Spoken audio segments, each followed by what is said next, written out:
Okay, I got you.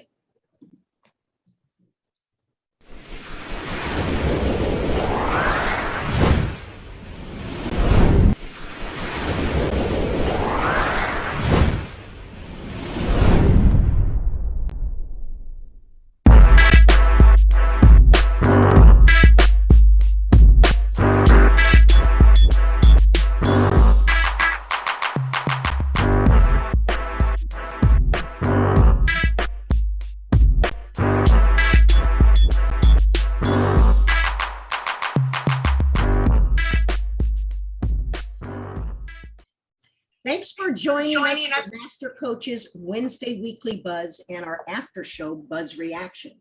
I'm Ruth Nelson, along with Mick Haley, Bob Bertucci, Brian Gimolero, and we are bringing you the most current issues and trends in volleyball. Our weekly show has leaders in our sport provide their perspective on questions that are asked, along with a discussion on topics that are current and ones that are affecting all of us. Be sure to listen at the close of today's show when we announce our Master Coaches top 25 D1 picks. Our newsflash, a special shout out to Jordan Larson, who led the U.S. women's volleyball team to the first gold medal and was honored by the Women's Sports Foundation as Sportswoman of the Year for team sports, along with Allison Felix, who has won 11 Olympic medals to surpass Carl Lewis as the most decorated American in Olympic track and field history. A special note, this award began in 1986 as the Flo Hyman Memorial Award shortly after her passing and continued from there for 17 years. That award recognized an outstanding female athlete whose achievements reflect Flo Hyman's spirit and commitment to excellence on and off the playing field. It's been 15 years since a volleyball player has been named Sportswoman of the Year. Congratulations, Jordan Larson. And if you'd like to know more about the legendary Flo Hyman, go to www.flohyman.com. Uniworld Group, the longest standing full service multicultural advertising and marketing agency in the US, is launching the NILE, Name, Image, Likeness, Empowerment, a new sports consulting unit. This new group will partner with major brands to maximize the equity and empowerment impact of their name, image, and likeness investments for Black student athletes. Registration is open for 2021 AVCA Convention in Columbus, Ohio, December 15th through the 18th. Jump over to avca.org. Today, one organization continues their webinar series to help educate club owners, club directors, parents, and players in their search for knowledge for not only the present, but for the future. They provide the greatest library of topics, webinar, podcasts, video series, beginning from who to evaluate during tryouts, how to leverage video and data for performance, hosting events, things student athletes should know to kick off the school year, financial planning for clubs, and so much more. Just recently, the association created a junior club Bill of Rights, partnered with VLA to bring the professional men's volleyball to junior events, and one of their partners created the top plays for the 2021 junior club season, and recently created their mentor program as a way of paying it forward. Today, our guests are two of the movers and shakers of this youth sports association that services their members from A to Z. So now let's head over to Austin, Texas, with former Olympic coach Mick Haley, who will introduce our guest today. Mick? Wow, Ruth, about wore me out, but thank you very much. That was a great introduction. It's my pleasure to introduce two outstanding young ladies. The first one is Briana Schunzel, Director of Marketing, Education, and Partner Development for JVA, and a former Ohio Bobcat. Can't forget that, big Mid-America follower here. We used to beat Ohio all the time at Ball State, but you guys were pretty good. In fact, you were so good, you were Player of the Year in the MAC conference, Bree. So, and you got a chance to go to Paris and play internationally. So we've got a lot to learn in asking you some questions today. And our second guest is Lisa Wielebnicki. How did I do on that, Lisa? You did great. I do well? All right. You did great. Lisa is the JVA Director of Member Development, and she played Boiler Up. She played at Purdue University as well as the assistant coach at Samford University. So we have two outstanding young ladies, and I'm going to have a really easy question. Two really easy questions for both of you. I want you to tell us exactly what your titles mean. And then secondly, you can do this together or either one of you by yourself, but really give us a kind of short version of what the JVA really is, please. Sure. Thank you so much, Mick. Really appreciate that introduction, going way back for me. So, and we beat Ball State a lot. But that's all right. Maybe not in the beginning, but by my senior year, you betcha. But yeah, for my role, I want to stress how much I work with Lisa to really bounce ideas off of each other. So we work very, very closely. But me personally, I focus on everything that's put in front of our members after they join, including our education through our website. When they log in, they see just a ton of resources there to help them run their club and manage their practices, from beach to boys to girls, indoor and outdoor. So that's kind of my role. And then working with our partners, and just like any organization, any club, you're only as good as your team that you have. So, I mean, our staff is top notch, and it's really a joy to be in the job that I have, working with people like Lisa. Oh, Bree, thanks. I love it. Yeah, no, we love our staff. It's really, really a great staff. But kind of rolling off of what Bree said is that my job is solely to work with our members. And so member development, right? And I am contacting, and they are contacting me on a daily basis, helping them, if it's just with finding a resource, helping with getting their membership up and running, just kind of like having an open ear to a problem they may have. And then also helping them with insurance as well for their clubs. There's so many different areas, I guess, of membership that's why Bree and I work so closely together.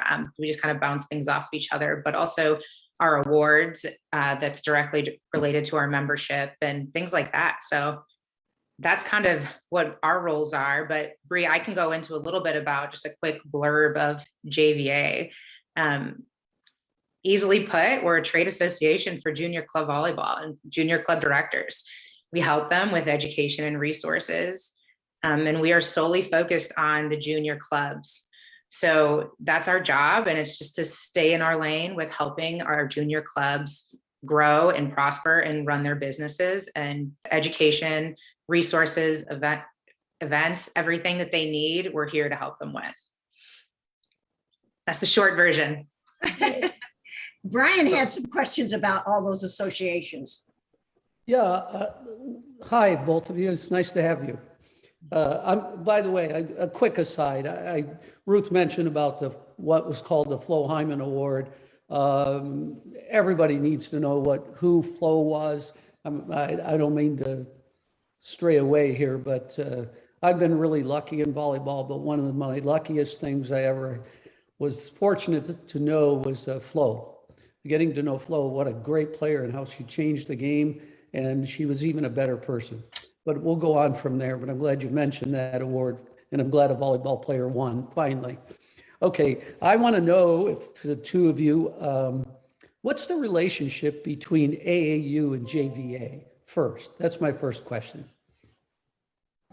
AAU is a partner of the JVA. We are the partner of AAU primarily for education. We are constantly sending education their way to share with their members.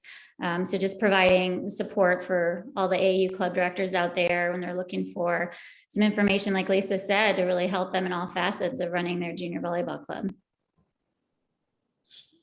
Anything else there? I don't want to jump in on anyone. No, okay. And the second is, talk about the relationships with AVCA, USAV, all of these bodies. How does JVA mix with all of those groups? So AVCA is a partner of ours. We have a dual membership with them. So our members are their members and vice versa. If you choose to add the JVA portion onto your membership with AVCA, our relationship with them is really, really great. We have so many different educational sessions at convention. We collaborate and help each other out a little bit with our awards. And it's just a lot of educational sharing back and forth. And with USA Volleyball, our goal is to support our national governing body. For all of our rules and regulations for JVA, or guidelines, I should say. We use the rules and regulations of USA Volleyball. We want to support our national teams. And, just recently, the Southern California Volleyball Association, so SCVA, they are offering for all of their club directors, JVA membership. So they have full access to all of our benefits, and that includes, Art of Coaching, a premium membership with them, and all of our resources that we have. And just the value there of showing the collaboration, I think, is really, really important, and that, we can help each other grow.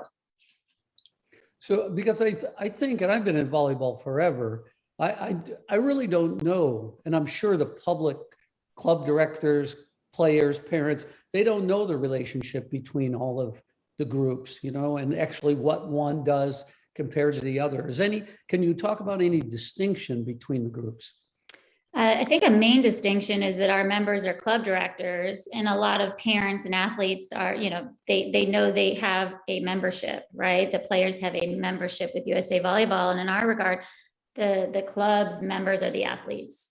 So we communicate mostly with directors and coaches, especially when it comes to our education, our niche, what we really, really focus on.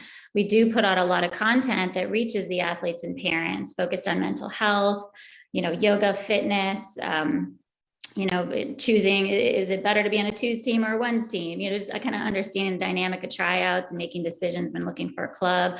But really, at the end of the day, when we are in our weekly staff meetings and we are talking about the needs, we're talking about the needs of our clubs, right? Mm-hmm. What do they need? Because if they don't run a successful business, then we don't grow our sport, and so that we want them to thrive and to grow. And to piggyback off of what Bree is saying is something like, for an example, we have just released our club health insurance program. And we've had for over many years, clubs ask us, is there a way that we can get a club health insurance program under JVA, right? So to help bring the health insurance prices down for them, get it in the masses. So we have secured a JVA policy that each individual club that's a member can have their own individual policy under ours. So now we have, coaches or for club directors, coaches, is that for coaches? Yeah, it's for their full-time. You have to have an average of 30 hours per week and also be a W-2 employee. And right now we're trying to get it in every state, but it's a large majority of the state right now. Or of the states right now. So it's, anybody can sign up for it as long as it's within the right state. It's great to see. So let me interject here for a second, Brian. Lisa, I'm just a little confused. This is more than just liability insurance and accident insurance. You're talking about actual health insurance? This is health insurance. Yeah. Okay. Yeah, we're to the point now where we have members that, have 10 plus full-time employees, right? And how cool is that? They're really growing and running year-round programs. So this is definitely a need that, we've been working on for a few years, and we're really excited to be able to implement it now. As we grow, this is becoming more and more important. We've never been that type of big business before, but that's sensational that people can get medical coverage that work full time. It's wonderful. I'm passing this over to Ruth. Am I passing this to you, Ruth? Yeah, well, I can talk a little bit about the Bill of Rights, but I had one other question about AAU. So AAU does their events. USAV does their events. You're in association, I would have to say similar to AVCA, but you specialize in junior club. Am I good right now so far? Yeah. Okay. Think so, yeah. Okay. Thank you very much, everybody. All right. Slight nod. All right. So do your tournaments, independent tournaments that you run, are they, when people say, no, that's an AAU tournament, is that a JVA tournament that's licensed, sanctioned, and run by JVA, like all of you? Either one of you can answer that question. All of our in-house, so if we're going to speak on our in-house ran events, yeah, okay. All of our in-house ran events now are JVA insured. Okay. So that means anybody can play in them. You can be USA Volleyball, you can be AAU, you don't have to be a JVA member to play in them. So, and even if you're unaffiliated, just mom and pop club down the road, they can just sign up to play at one of our in-house events because our insurance accepts all affiliated groups What's in-house mean, in-house event? that the JVA staff actually puts on. Okay, So even our member clubs, they have opportunities and they can run their events as JVA insured. And it's the same situation with our in-house events is they could accept anyone. So So if they're the JVA insured, that means they are using our JVA insurance. the AAU tournament at the end of the year, the big one, used to be, I'm sure it's still going. Do they have to be a JVA member or AAU member to be in there? AAU member, yes. Okay. Mhm. Okay, So so I have a team and I'm not registered with AAU and I'm not registered with JVA. And you have a tournament, or I'm not even registered with USAV, and I want to participate in your tournament. Mhm. I can participate even though I'm not with USAV or AAU. Correct. You just have to have our background screen Okay, and our APS training. okay. And then unfortunately you wouldn't get our member discount at the event, but, but Okay. yes, you can come and play. But if I were, would I receive more benefits or less money if I were AAU registered or USAV registered, or no difference? No, it wouldn't change anything if you're coming to play in a JVA event. The Okay. background screen, we do accept USA Volleyball's background screen. Correct. All right. All right. So now you guys have started a Bill of Rights. And I've gone through all of them and all of us have talked about these. So JVA, are you a affiliate member of USAV, like in their category, like Special Olympics is and like a recreation? So do you actually pay a membership to USAV or no? Ooh. JVA, no. Like from the JVA, Okay. JVA to USAV. Yeah. a membership fee. Because they have members, Special Olympics used to be an affiliate member of USA Volleyball because USA Volleyball is the national governing body of USA. And I was just curious because on your first one, that of the Bill of Rights, I think the Bill of Rights is extremely important. But one of the things I ask in number 3, and if I might just share my screen. Uh-oh. Oh, yeah. Okay, come on Here we down. go. Yeah, that's exactly right. I'm sharing my screen. All right, so the right to have an independent association for junior volleyball clubs. Wow, that's great to have a separate one. We talked about voicing the local and national associations. We thought that's great because everybody gets to say and at least be heard. The third one, it says the right to advocate for clubs, athletes, and coaches. And then you said you can do it social media, mailing, and I want to be a lobbyist for number 3. Because you need a lobbyist like you do in Washington, D.C. But no. 4 was unrestricted right to host tournaments. That means that anybody who's a JVA member, you're advocating that they should be able to host their tournament whenever they want to, right? Mhm. Correct. And 5, the right to Yeah. choose a tournament schedule. Of course, we love that, but sometimes you don't get that choice. But you're just basically setting up these rights. The right to make business decisions that are best interest of the club, which was number 6, which I think that's fantastic. Number 7, the right as a tournament director to be hiring certified officials. Will you have JVA certified officials also, or will you use other affiliate associations? That's where Lisa was referencing, using USA Volleyball's officials because they're trained by our governing body. I mean, we have to respect and promote and advocate for the national governing bodies. They serve a very important role. And so they're already educating our officials, right? And so we're sticking with that. Okay, so you wouldn't accept a high school federation official. You would have them have to be USAV officials Correct. for your events? Elisa? We accept other officials. They have to have, we have certain, we have head officials and they have certain policies too. So let's say that one of the officials doesn't have a USA background screen, for example, or certain training, they would have to take our background screen. Like there is certain criteria, but the head officials usually kind of have a gauge too on what officials are coming to the events. And there are high school officials that are properly trained to officiate a club volleyball tournament, right? Okay. So we do accept. Okay, excellent. Okay, so the Bill of Rights thing, I think it's fantastic. I saw that because you were getting so many questions of people going in. Let me ask you this. You now are almost like you're expanding out, doing more. You're now doing the health insurance because of business.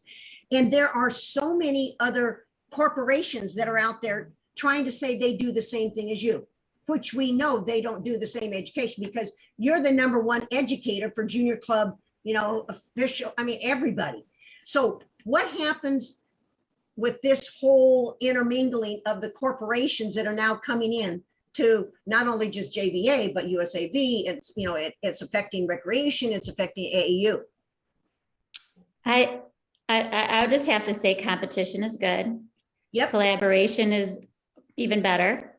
And our sport is the #1 female sport, right? Team sport at the high school level in the country. So we should be having a lot of organizations trying to do all of these things. And the more, the better. The more information out there, you go and Google volleyball information, and you should have pages upon pages, right? And not just JVA. Okay. So I think I speak for our organization in saying competition is really good. And it just makes everyone strive to be better. And we are always willing and excited about working with other organizations to move the sport forward. Well, I hate to tell you this, Bob has been sitting there with his hands and he's sending me chats saying, is it my turn yet? So Bob, No. You get to go. All right, I've been sitting on my hands here, Ruth. Well, yeah, I want to actually expand a little bit on the point that Ruth has just brought up about corporations. I mean, this is something that we've been doing, on the show for the last 3 weeks, and maybe you guys can shed some light on it, at least as it pertains to JVA. This is going to be like the lightning round, because I got 5 minutes and about 5 questions. I have 3.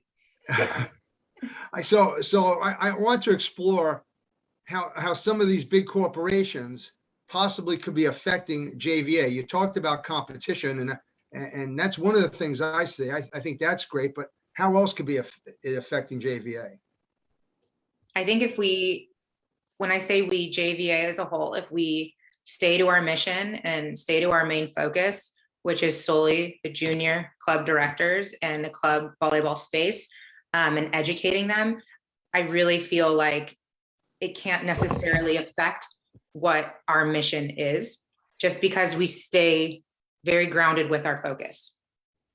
Do you see, either one of you, do you see any problem with these corporations coming in and buying clubs? Is that a conflict at all with JVA? Every club has the choice. I think a lot of clubs are thinking about their athletes' welfare and what's best for the needs of their club, right? That's a choice that they're going to have to decide at some point. And, it really depends on every club situation. Each club is so unique in their demographic, socioeconomic, level that they're serving. There's a lot of factors that go into the decisions that clubs are making. So it's really not for us to really have an opinion on what those decisions are that they make. If they come to us seeking some advice, we'll ask them a bunch of questions before just throwing out an opinion. And at the end of the day, it is their choice, and we're not going to really have a strong one, I don't think. Well, I guess my concern is, let's just say, for argument's sake, you have 100 clubs that are JVA clubs, and all of a sudden 5 of them get bought up by this corporation. Now you have 95. Then another corporation comes in and buys up another 5. I mean, is that going to, that to me looks like it could negatively affect the JVA, unless you something I don't know. Well, the JVA is not, we're not a gym membership where you join this gym and you're no longer at that gym. You can keep your JVA membership and have a consultant basically to call or to email or to reach out to help you run your business. And then you can also be a part of another organization, which is why a lot of our members are AAU, USAV, and JVA members. Well, how about, there is one particular company that seems to be advertising that they're doing similar things that the JVA is doing in terms of education and they're going to have a method to, for all their clubs. Do you see that being a conflict at all?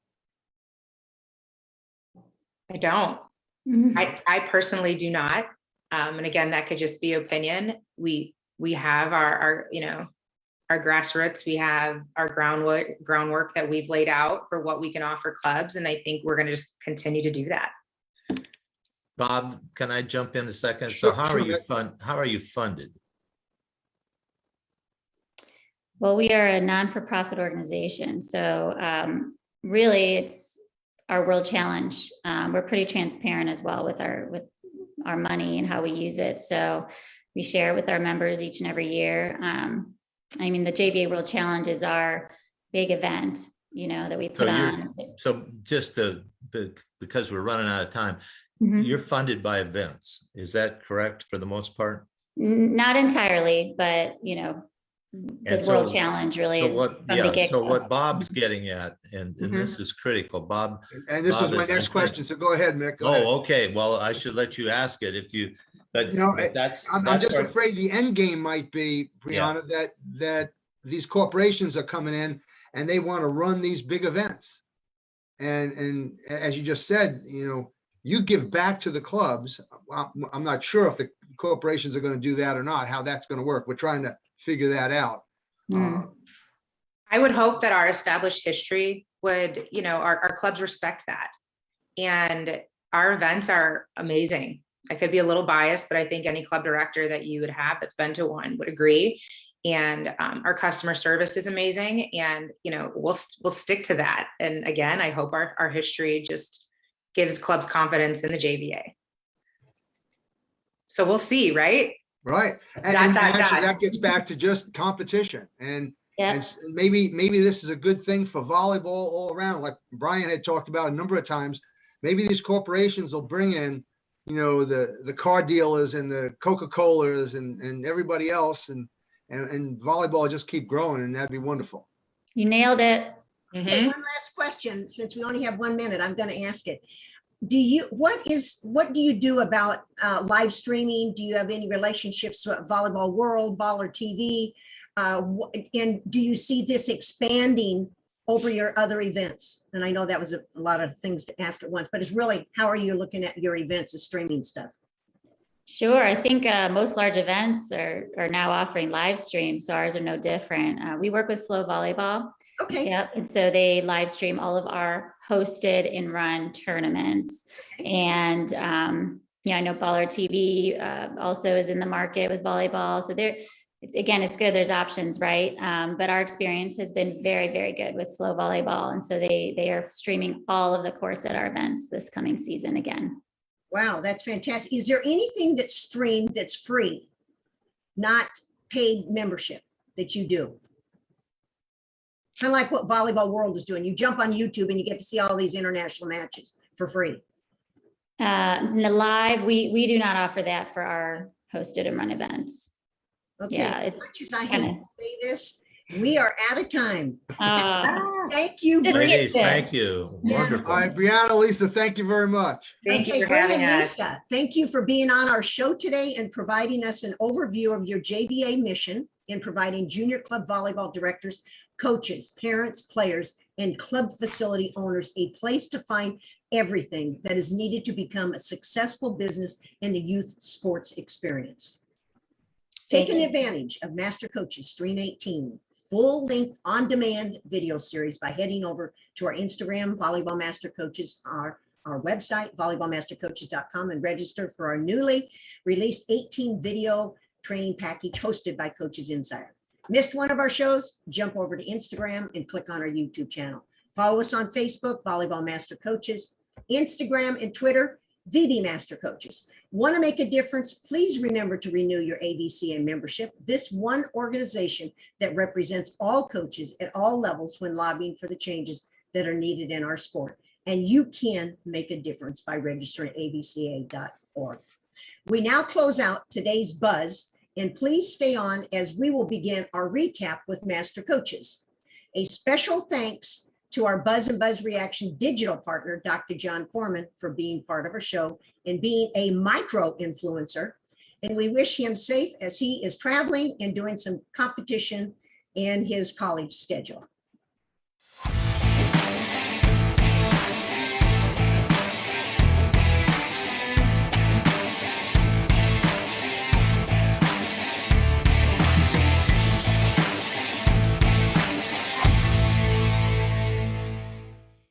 For those joining us for Buzz Reaction for the first time, today we have our Master Coaches recap of 3 guests at the end of our show, as we have another exciting guest that is a club director, but a legend on the beach.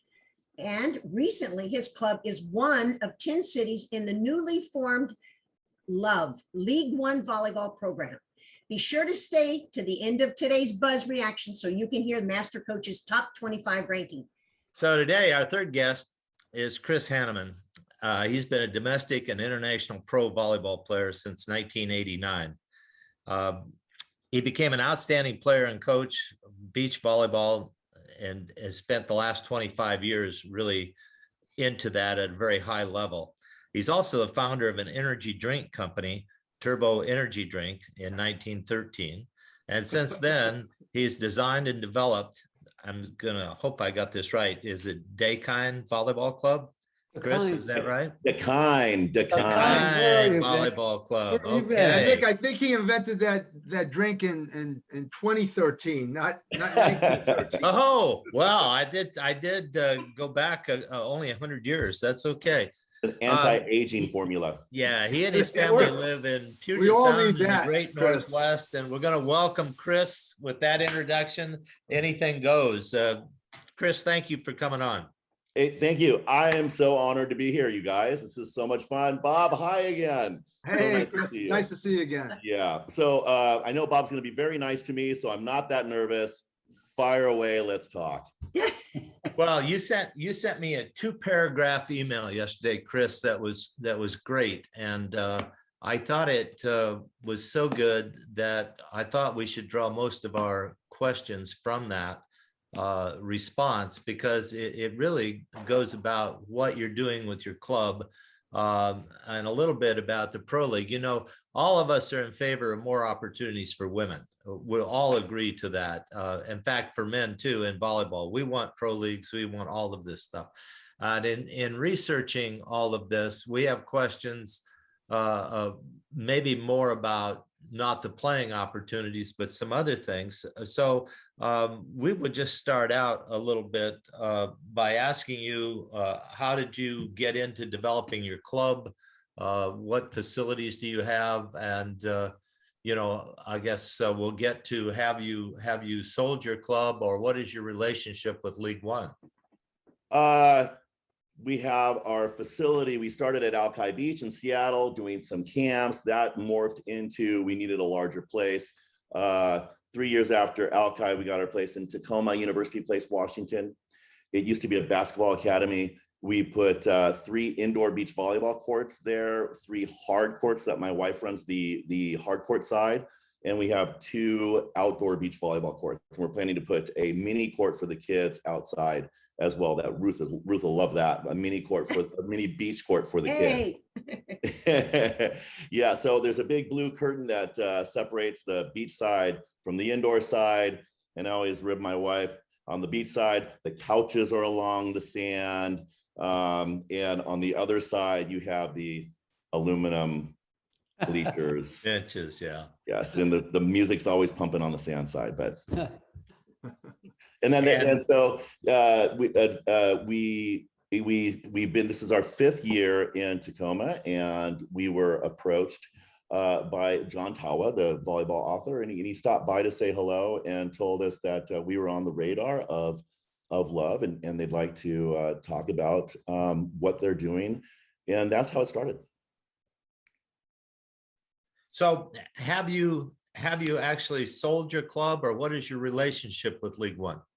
League One, we are now owned by League One, and it was a long process, 8 months, 9-month process. We were very excited about the potential of an indoor professional women's league, of course. And how is that going to be successful when all the others have failed? How are they going to sustain it? And the more we talked to them, it wasn't just about the indoor, the professional indoor piece. It was, God, they created this community of clubs and these great minds, these volleyball minds, into this one group of, we're just all like-minded. We're in it for the kids. We're in it to see the professional league become a reality. And I can personally tell you that we couldn't be happier with the organization and what they've done, for many different reasons that we can go into. So, remember, League One is not this big, giant, group that's been around and they're gobbling up little clubs. They're a startup. I was actually going to wear a Darth Vader mask to this interview as a joke. And then, but they didn't have any of my size. I have a big head. And then I was going to maybe get a Bork, assimilate or die t-shirt. They didn't have that either. But, they're a startup and they're a great bunch of people. And the things that they have brought to our club, we couldn't do on our own, my wife and I. And the end result is we're going to be able to give back to our families, our players, the region, a much, much more opportunity than we could have done on our own. Well, Chris, I had a couple of questions. And I don't know if the rest of the group realized that you and your wife were out at our Seattle clinic. Mm-hmm. We sure were. And we got a chance to meet then. And then, of course, I came over recruiting his son. His son's going to be the next great beach volleyball player. He's not bad. He's pretty good. I wish I could get him to come to Sacred Heart. Hey, no recruiting on this No show. recruiting. But I did see your violation. facility, and it was really a great facility. I mean, the fact that it had, like you described, the beach side and the indoor side, what made you decide to sell? So you sold club and you sold your facility. Is that correct? No. So we leased that facility. Okay. So we have, and we signed it for another 5-10 years. So we have that facility for a while. And I'm going to go back to what Ruth was saying at another broadcast, is the difference between Long Beach, Mizuno, and A5 and us and, Houston Skyline. Every club has its own story and history. And some clubs are going to fold right into the Love family because it's a great opportunity for them. And I can't talk about the financial agreements with any of the other clubs, only ours. And for us, the main driver for us was the opportunity, was what can we leave behind on our own or with Love? And it was a no-brainer for us. We're going to be able to really provide the opportunity, the dreams for these girls to dream about playing domestically. Let's face it, a lot of the players in the United States, the female players, don't know anything about the international ball. Even going over there, they're blind. And so now we're going to have an actual indoor women's professional league for them to dream about. If you can't see it, you can't dream it, right? What's the relationship? The relationship is, if we need indoor, we need junior clubs in the markets that they're going to have a pro team. That just makes sense. They're going to build the interest, the fan base, and then place a team there. And so if you don't have one of the clubs in one of the best markets where they want to launch one of those teams, then it's going to be much more difficult. So they're strategically looking at areas where there is a club that they feel have like-minded individuals with them they're in it for the right reasons. And then they will try to form a relationship with that club, whatever that may be. The business side, it could be a purchase, it could be a fold into, it could be, you name it. However they need to do it, if it works out, it works out. I can't tell you the different types of agreements that they have with the other clubs. But I can tell you this, sitting down and having Zoom meetings with all the directors of all these clubs, some of the best, in the country, with not holding things tight to the vest, with just open conversation, has been nothing but unbelievable for us. It's been great. The sharing of ideas and to make all of our clubs better. Now, Chris, how does it affect your beach program? Because everything we've heard, it's all been pretty much indoor clubs and the indoor game. How does are you keeping that part of the club separate, or is that going to tie in also? Or I'm so glad you asked that, Bob. So my goal I'm so glad you asked that. My goal is to build the beach, juniors beach programs across the country, and just to grow the beach sport, because it's brought so much to my life.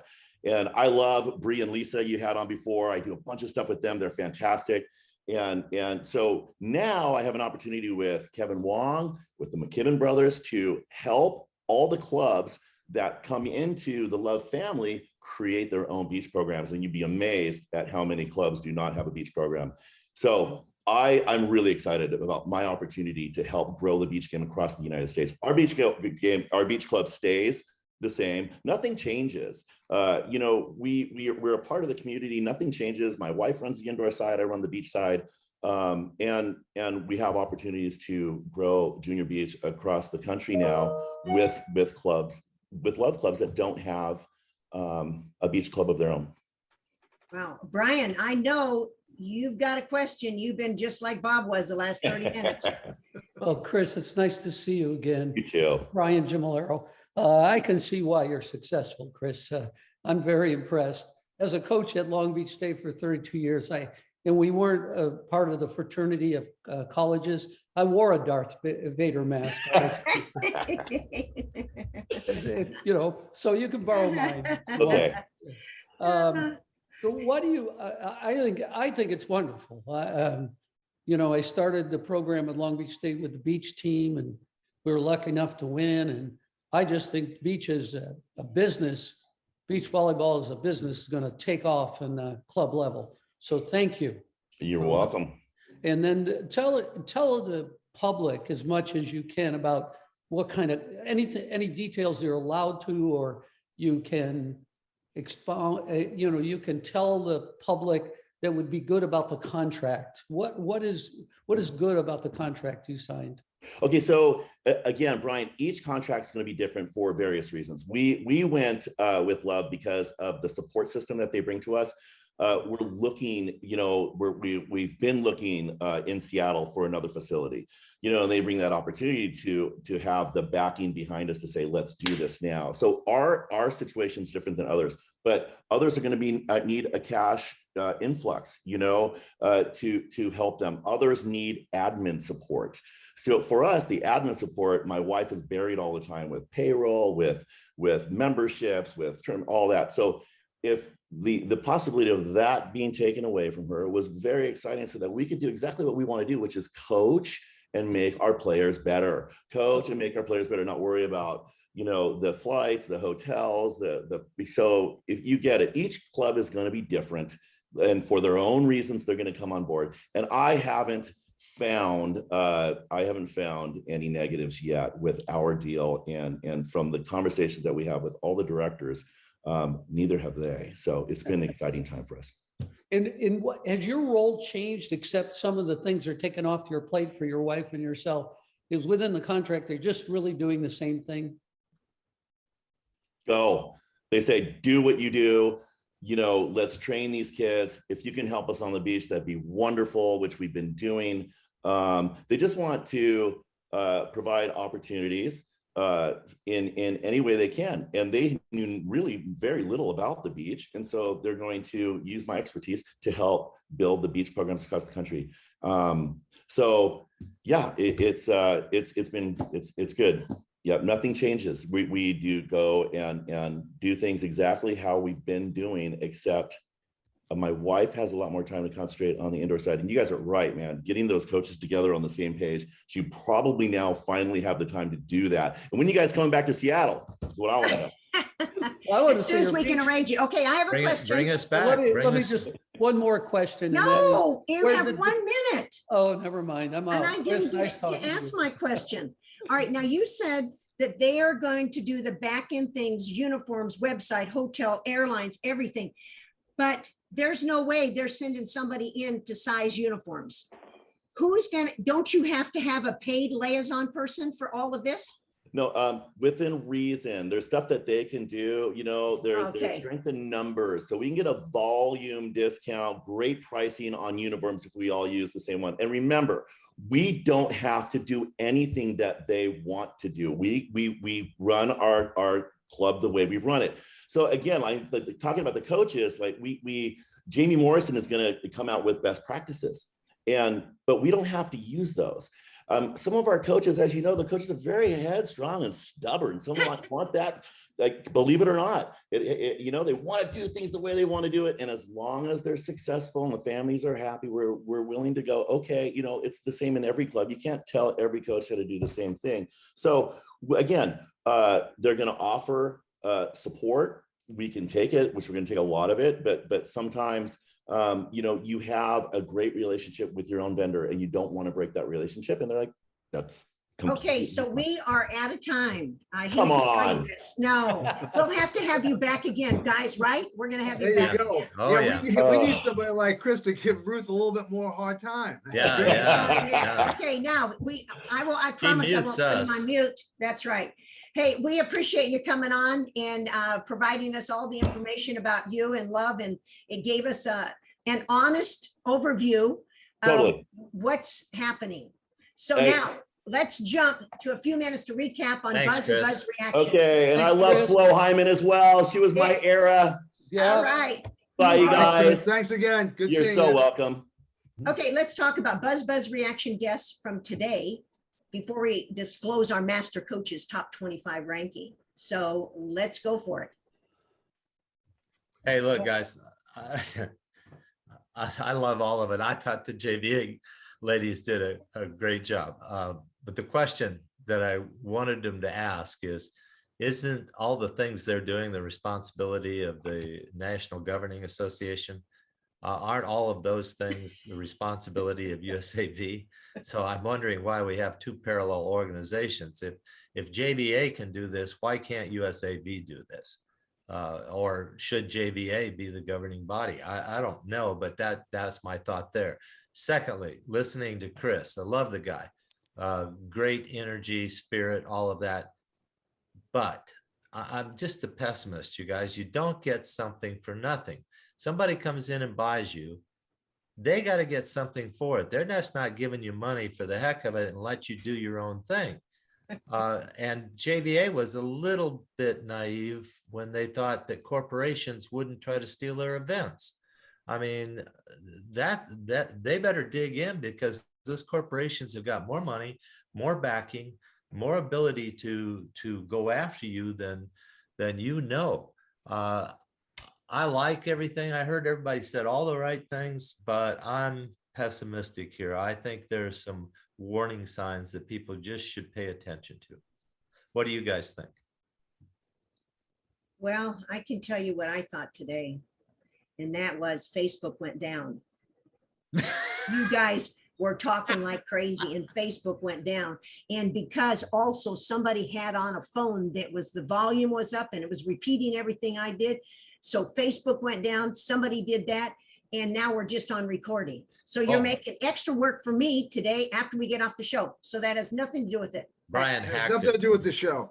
Okay, but I think that, I think it was one of those big corporations got in and shut you down, Ruth. That's exactly right. You know, they're going to buy us up. That's the deal. Well, we did hope get so. an email though. I sent you guys this email this morning. We did get an email from a listener who Okay. said, do you think that League One put out their sites that they've acquired early, because this was supposed to be a 1st of January event, because we've been now, this is our 3rd week on the program, taking a look at what's really happening here. And so that's an interesting thing. And as Chris said, he's been listening to the show because he quoted you, Ruth. So I think there's a lot more people paying attention to what we're talking about.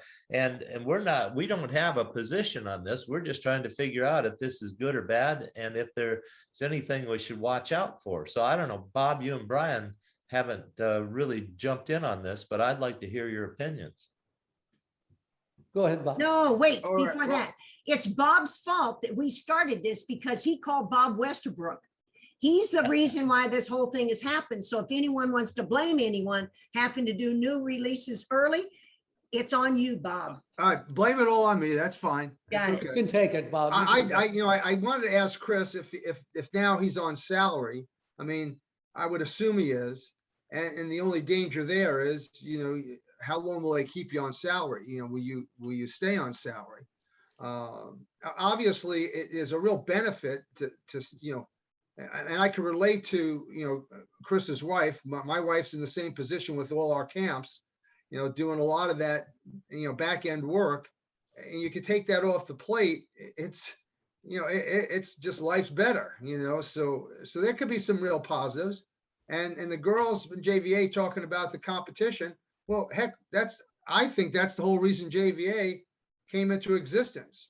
That's right. It was to be competitive because they weren't getting served from the national governing body, unfortunately. So, if it just adds competition, that's great. If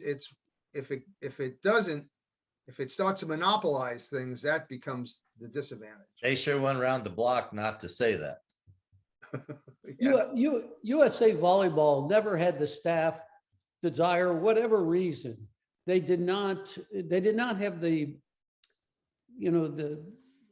ability, let's say, to do what was necessary for volleyball. They just didn't do it. They didn't have the staff, they didn't have the resources, they didn't have the money, whatever reason. So thank goodness, in my mind, that the JVAs, the AAUs, the other people, these corporations, League One Volleyball, the program we had last week, they're all coming around now. I just think the opposite. I think it's great for volleyball. I think that USA might react and try to pull some reins in, but I think it's too late. And I think that I've always believed that anything good for anyone in volleyball is good for everyone in volleyball. And I believe this is all the stuff that we've had on the last few weeks is just great for volleyball. I think there's going to be some competition, the threat of competition, I really still don't understand JVA, how it's separated from others. They seem to be doing the same role, but I think it's good. All of this stuff is good for everyone. And it's about time volleyball might end up getting the publicity it deserves. So you said you're different. You're different from whom? What's that? Me? You said you're different when you said you were supportive of this. Oh, no, I mean, I'm different in the sense that I'm enthusiastic about it. I don't even want to find any potential negatives. I like it.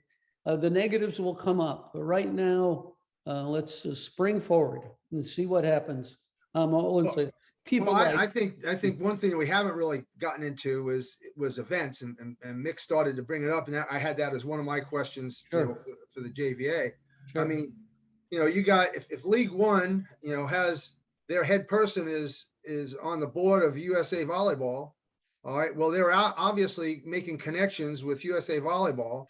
I have to correct you on that. I don't believe that their person's on the board. I believe their person's on the foundation. Yeah. Okay. That was pointed out to us. So there's some association there. I mean, Yeah. if I was one of these event people, I would be real concerned about, am I going to still have my event? I mean, it's going to add, competition here, because now these corporations are going to want to come in and get these events, and they're going to have the ability to do that. Just like JVA had a lot of clubs that became JVA clubs, and they were able to run an event. Well, now that's because USA couldn't do it. USA was selecting teams and placed, they just didn't meet the needs of the clubs. So JVA came out and said, "We'll help you. I think that's good. I don't think that's bad. I think USA Volleyball has a different mission. All right, and they have the national teams. All right, they're supposed to be directing volleyball. They should be supporting all the organizations. I'm sorry, Ruth. Go ahead. I'm going to throw something very different. Okay, I think it's going to affect all the recreational leagues, because I believe the clubs are going to start trying to recruit younger. Okay, the majority of clubs are centralized on 12, 13, and 14. There are fewer clubs that are looking at 10s and 11s, because it's been the Plano Sports Authority, the YMCA, those. And right now there is a bridge between recreational and club. Well, I think you need to put high school in there also, because I was going to say high school, because they got to be real careful. I mean, I would, if I was running the high school association, I would be as concerned as we're trying to enlighten everyone about the, being concerned as a tournament operator or a club operator. It's going to be competition. Yeah, but Ruth, I think you're. Hello, I got to finish my thought. Yes, I agree with the high school because we've talked about that. They're going to quit high school like they do in soccer and play club soccer. But I do believe this, that you're still talking about a lot of kids. Let's say 100 kids in high school try out. All right, let's say 30 of them are club players. I think you're going to get more kids that are going to play high school that might not want to play club. You're going to get more kids that are going to play recreation, and these clubs are going to say, let's start a 10 and an 8 and a 9-year-old program, because the better kids in PSA or leagues are saying there's nothing in between. And the reason why there's nothing in between is because nobody is what Mick, you said, nobody's put the price down to 1,500 or 1,000 or free with these clubs, because everybody's wanting to charge everything. That's, I think all those are. So just to frame that a little bit. So to keep that in perspective, what you're saying, you're basically saying that if somebody's going to try to make a lot of money in volleyball, they'll try to get all of these younger groups in their clubs, and they can do it for $1,500 a year. Yes. They can have them practice 2 to 3 times a week for $1,500 a year. They don't do travel teams. They don't do tournaments outside of their area. And isn't that really the bottom line of what we got into this about? Is what's the other motive? Is there another motive behind all this? I agree with Brian. We should welcome all of this, but I also believe we should be careful that we don't get Pac-Maned. In other words, JVA put out of business because larger corporations get hold of all of the clubs, or most of the clubs, and form a small monopoly, as somebody just said a minute ago. And the events are where the money's at. So we got 2 minutes. Go, Mick, go. Well, if you look, the new RPI really starts looking very interesting when you start looking at the top 25. RPIs are pretty okay matched up with the top 5 teams. Our top 5 are pretty good. We have Kentucky at 6. They have Kentucky at 5. But then you start looking at BYU has an RPI of 17. We rank them 8. The coaches rank them 8. Washington has an RPI of 25. We rank them 9. AVCA ranks them 10. We're pretty close in our rankings with these folks. There's not more than 2 off, I think, until you get down to the teams coming on. We had Creighton at 23rd. The coaches have them at 24th. They may be right about that. We had Washington State at 24. The coaches have them at 22, but they need to earn the right to get back on there. They beat the Oregons last week, but and then Miami is the newest comer on that. They have an RPI of 15. They aren't ranked at all by the AVCA. We have them at 25. So what's happening now is everybody's playing in conference, and Brian absolutely will be a wizard now, because he has said the RPI of the conference teams in the top level will start coming down now, and they will start matching the other, because they're playing each other. Even though they're absorbing losses, the RPIs will be reduced because of who they're playing and the wins of those people that they have played before losing to that team. So it's really interesting to match up the RPI, and we'll have the new RPI up every week so you can see that. You guys have any questions to throw out to the folks, or statements to throw out about our top 25? Well, we put Miami on last week, and they've hung on there. Where I think Washington State moved a little bit. I thought that was interesting. Well, Washington State's hot right now, and they had a bang up week last week. We'll see how they do this week. There's some really great matchups this week. Oregon plays, I believe, Washington. The best one this week is Louisville versus Pitt. That will be Friday night. Thanks for joining us today for Buzz Reaction. I love it, Mick. A very special shout out to over 109 guests who have shared their insights with us and our viewers over 74 weeks. For those coaches that are interested in our consulting service, please jump over directly to our website, volleyballmastercoaches.com. Click on the contact form and look forward to customizing an in-person clinic. Hall of Famers, that's you guys, with years of success, bring you drills across all positions, teaching keywords for all ages and ability, and offensive and defensive strategies, and much more. Don't forget to take advantage of our Master Coaches Stream 18 full-length on-demand series by heading over to Instagram at vbmastercoaches.com. 2021 AVCA convention in Columbus, Ohio. You better be joining us December 15th through the 18th, and you can jump over to avcaconvention.org, register today and save $100. Be sure to tell your friends about our weekly news show, and don't forget to continue to send your questions or your feedback from our Buzz and Buzz Reaction, because we really appreciate it. And thanks for joining us today, and see you next week on the Buzz.